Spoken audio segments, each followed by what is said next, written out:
I've been a member for a long time, and my boys are members, and they're much better shooters than I am. I'll tell you, they know more about guns than any. I don't know, there might be 2 or 3 people in this room, but believe it or not, not many. So to get the endorsement, believe me, is a fantastic honor. Hillary Clinton, and you know I call her Crooked Hillary because all you have to do is read any newspaper you want. But Hillary Clinton wants to abolish the Second Amendment. Just remember that. We're not talking about change it. She wants to abolish the Second Amendment. So we're not going to let that happen. I can tell you that right now. We're going to preserve it. We're going to cherish it. We're going to take care of it. So often we talk about Paris or we talk about San Bernardino, and nobody had guns. You know, Paris is probably in the world the toughest place to have a gun. The toughest. France generally, but Paris in particular. And when these thugs walked in, 130 people killed, hundreds of people still in the hospital, just horribly wounded, can never be the same, horribly wounded. And these guys came in, boom, boom, you over here, boom, and they just stood there and just shot everybody. No guns on the other side, folks.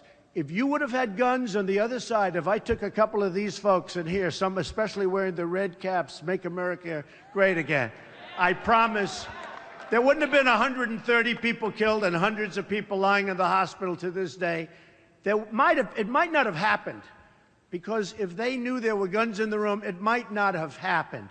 But if it did, you would have had bullets going in the opposite direction, and believe me, the carnage would not have been the same by any stretch of the imagination. You have San Bernardino, 14 people.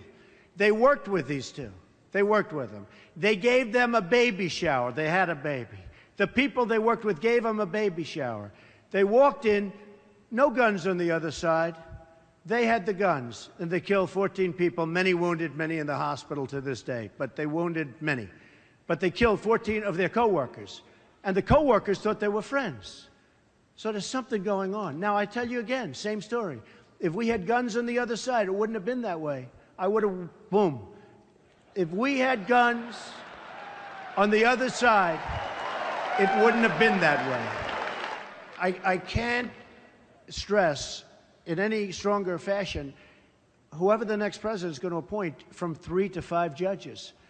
And if it's Hillary or whoever, assuming she's allowed to run, because you know what? What she did with her emails is so criminal, is so dishonest, is so shocking that she shouldn't be allowed to run, but it looks like they're going to let her run.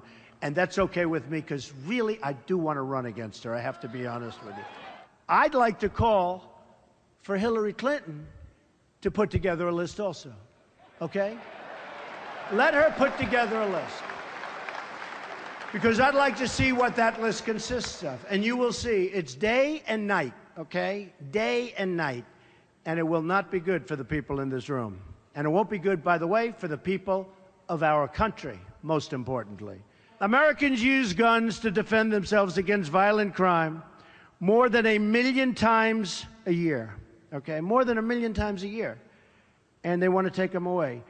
Heartless hypocrites like the Clintons want to take this, and they want to get rid of guns, and yet they have bodyguards that have guns. Hillary's pledged to issue new anti-gun executive orders. You know that. This is the behavior, I mean, you could say, of a dictator. This is the behavior of somebody, frankly, I think, that doesn't know what she's doing. She's not equipped to be president in so many different ways.